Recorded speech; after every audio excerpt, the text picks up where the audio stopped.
Hello curies, आज मैं शुरू करने वाली हूँ my girlfriend is an alien season 2 का एपिसोड 3।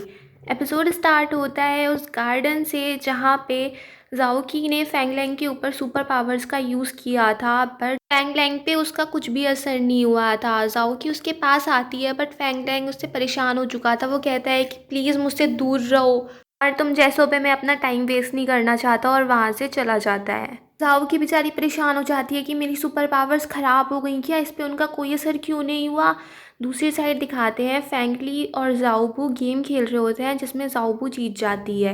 फैंगली बोलता है कि चलो मांगो, तुम मुझसे क्या मांगती हो।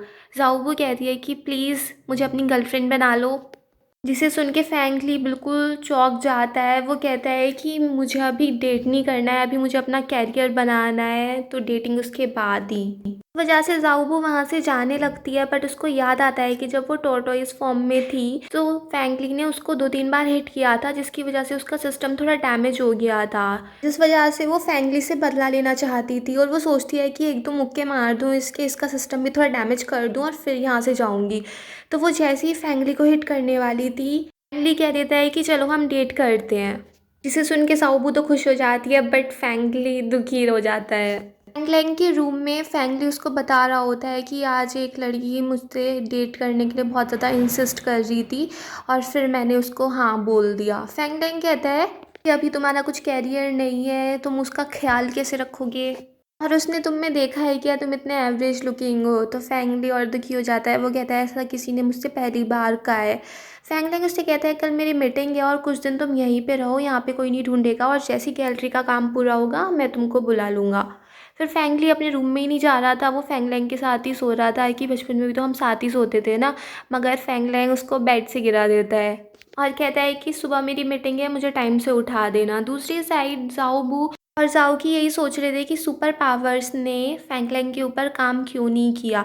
जाओबू जाओकी को चेक भी करती है तो वो कहती है तुम्हारी सुपर पावर्स तो ठीक है, मगर फिर वो इस कंक्लूजन पे पहुंचते हैं कि शायद क्योंकि जाओकी ने फैंगलैंग से शादी की थी इसलिए शायद उसकी पावर्स फैंगलैंग पे काम ना करे। फिर जाओबू फैंगली को डेट करने वाली बात बताती है, जिससे जाओकी को ये समझ में आता है अगर मैं ये पता कर लूँ कि फैंगलैंग का कैरेक्टर कैसा है और फिर मैं वैसी ही टाइप की लड़की बन जाऊँ जो उसको पसंद आती है, तो फिर वो उससे प्यार करने लगेगा। इस साइड दिखाते हैं फैंगलैंग की कंपनी ने एक परफ्यूम लॉन्च किया होता है और फैंगलैंग की सौतेली माँ का जो भाई है वो उस परफ्यूम बनाने वाले केमिस्ट को अपनी साइड कर लेता है। दूसरी साइड दिखाते हैं जाओबू और जाओकी यही सोच रहे थे कि कैसे मैं फैंगलैंग को पसंद आ सकती हूँ। तो जाओबू कहती है कि मैंने सर्च कर ली है जितने भी ये इस टाइप के कैरेक्टर होते हैं जो सीईओ होते हैं, और मैंने इस टाइप के बहुत सारे ड्रामास देख लिए हैं, गेम्स देख लिए हैं, उन नॉवेल्स पढ़ लिए हैं, उन सब से मुझे यही बात पता चली है, ये सीईओ बहुत कोल्ड होते हैं, ये ढंग से किसी से बात नहीं करते हैं, ये बहुत स्ट्रिक्ट होते हैं, मीन होते हैं। इन लोगों का बचपन बिल्कुल अच्छा नहीं होता, बचपन में इनके साथ कुछ ना कुछ हुआ होता है और इनको एक बीमारी भी होती है। इसे सुन के जाओकी एक लिस्ट बना लेती है कि मैं डेली क्या क्या टास्क किया करूँगी जिससे मुझे पता रहे कि मैंने आज क्या गलती की है, तो नेक्स्ट डे मैं उसको सुधार सकूँ। जाओबू बताती है कि इसी तरीके से उन लोगों का एक फ्रेंड भी होता है, एक डॉक्टर फ्रेंड, जो उनको बताता रहता है कि तुम बहुत दिनों से खुश नहीं दिख रहे हो, तुम्हारे चेहरे पे स्माइल नहीं आ रही है, ऐसे ऐसे करके। और यही ऐसा एक डॉक्टर दिखाया जाता है फैंगलैंग का, जो उसका फ्रेंड भी था, जो उससे यही कह रहा होता है। वो फैंगलैंग से कहता है कि ये जाओकी तुम्हारे ऊपर बहुत ज़्यादा इफेक्ट डाल रही है। फैंगलैंग कहता है कि जाओकी के बारे में तो मैंने तुम्हें कभी कुछ बताया ही नहीं।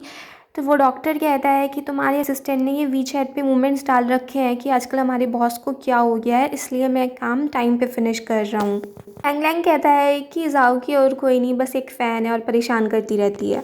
और साथ में वो और ज़्यादा ड्रग्स यूज़ करने के बारे में ही बात कर रहा था, बट डॉक्टर उसको समझाता है कि तुम्हारी मेंटल हेल्थ के लिए इतनी ज़्यादा ड्रग्स फ़ायदेमंद नहीं है, उनसे तुम्हारी मेंटल हेल्थ ख़राब ही होगी, तो प्लीज़ इतना ड्रग्स पर रिलाय मत करो। अभी फैंगलैंग को मैसेज आ जाता है कि परफ्यूम लाइन में कोई प्रॉब्लम हो गई है, तो वहाँ से चला जाता है। दूसरी साइड दिखाते हैं मिस चाय जाओकी को समझा रही होती हैं कि मैन विजुअल क्रिएचर होते हैं, तो अगर तुम अच्छे से ड्रेसअप होगी तो उसके दिल में कुछ ना कुछ तो फील होगा। तुम इतने प्लेन क्लोथ में जाती हो इसलिए तो वो तुम्हें पसंद नहीं करता, तुम्हें ड्रेसअप होके जाना चाहिए। फैंग लैंग अपने असिस्टेंट को बता रहा होता है कि हमारा प्रोडक्ट कब तक रेडी होगा, हमारे पास सब है ना, फॉर्मूले और सैंपल वगैरह।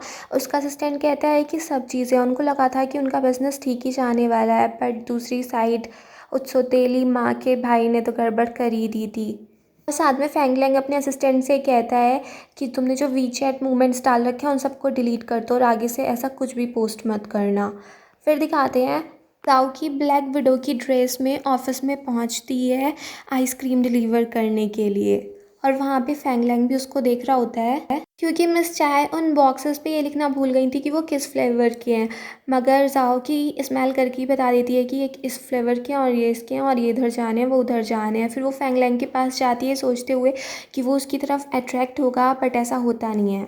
इसी तरीके से झाओ की बहुत सारी ड्रेसेस ट्राई करती है, बट फैंग लैंग उसकी तरफ देखता भी नहीं है, जिस वजह से झाओ की काफ़ी गुस्से में थी कि वो अभी तक मेरी तरफ देख क्यों नहीं रहा है, अट्रैक्ट क्यों नहीं हो रहा है। तो झाओ उसको समझाती है कि प्यार में पड़ने के लिए बहुत ज़्यादा थिक स्किन होना चाहिए, तुम्हें हार नहीं माननी है, लगे रहना है, लगे रहना है। फैंग लैंग को उसका असिस्टेंट आके बताता है कि वो परफ्यूमर सारे सैंपल और फार्मूला लेके भाग गया है, उसने कॉन्ट्रैक्ट कैंसिल कर दिया है, जिस वजह से फैंग लैंग की कंपनी बहुत ज़्यादा मुश्किल में आ जाती है। तभी वहाँ पे जाओ की आ जाती है, तो फैंग लैंग उसे अलग अलग स्मेल को आइडेंटिफाई कराने में लगा देता है, और जिस वजह से उसकी बहुत बड़ी हेल्प हो जाती है, उसकी कंपनी का प्रोडक्ट बच जाता है, और वो जाओकी को थैंक यू भी बोलता है क्योंकि जाओकी ने सब कुछ परफेक्ट कर दिया था और सारी स्मेल बिल्कुल ठीक ठीक बता दी थी और वैसा परफ्यूम भी बना दिया था। तो जाओकी बहुत खुश हो जाती है कि वो ये सोचती है कि इस आउटफिट में वो मुझे पसंद कर रहा है। दूसरी साइड फैंग लैंग के प्रोडक्ट का लॉन्च होना था और वहाँ पे रिपोर्टर यही क्वेश्चन कर लेता है कि आपने अभी तक किसी को अपना प्रोडक्ट नहीं दिखाया,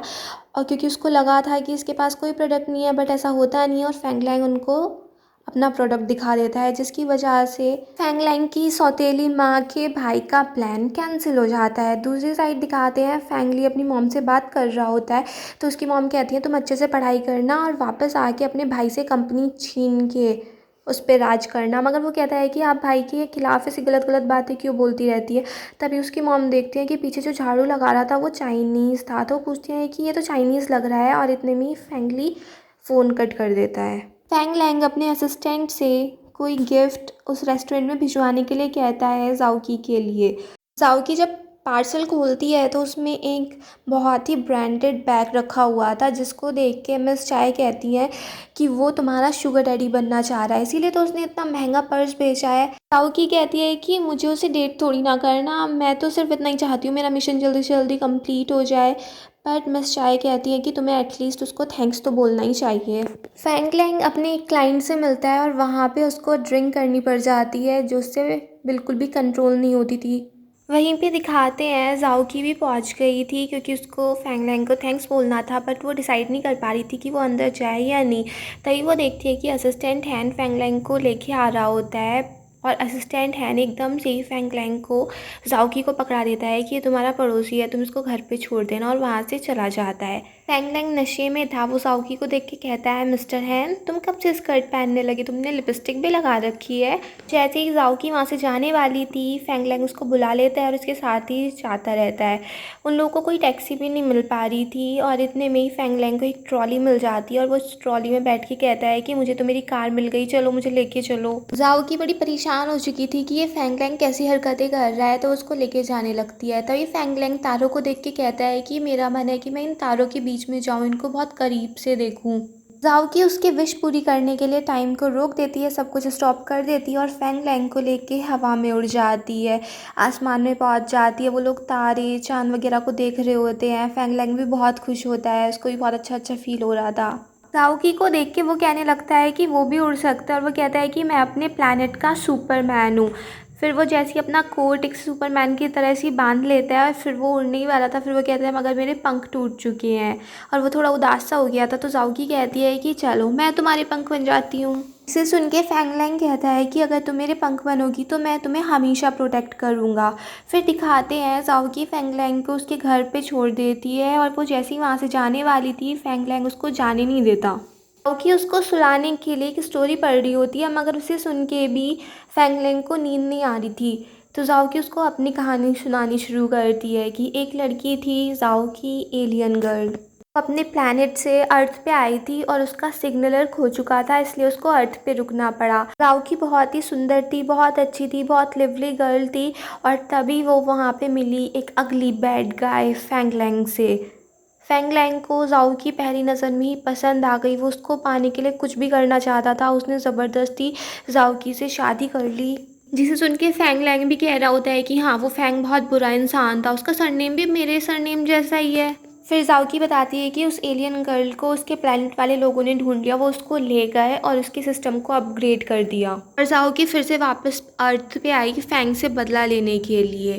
फैंगलैंग कहता है शायद वो इतना बुरा इंसान नहीं था, क्योंकि अगर वो प्यार करता था तो वो बुरा नहीं होगा। वो शायद जाओकी से बहुत ही ज़्यादा प्यार करता होगा, वो नहीं चाहता होगा कि वो लोग कभी अलग हों, कि उसे वो पेन फील हो दो लोगों के जुदा होने पे होता है। फिर वो बुक से अपनी मॉम का फ़ोटो निकाल के दिखाता है कि फैंग की मॉम भी उसको छोड़ के चली गई थी, इसलिए वो नहीं चाहता था कि अब वो जिस किसी से भी प्यार करे वो भी उसको छोड़ के चली जाए। फिर फैंग रोने लगता है और जाओकी उसको छुपा रही होती है और इसी चक्कर में वो दोनों काफ़ी क्लोज आ जाते हैं। फैंगलैंग तो सो ही गया था, जाओकी उसके करीब आती जा रही थी और यहीं पे एपिसोड फिनिश हो जाता है। अगर आपको ये पसंद आया हो तो प्लीज़ मेरे चैनल को सब्सक्राइब करें, लाइक करें, शेयर करें, कमेंट्स करें and bye bye till next video.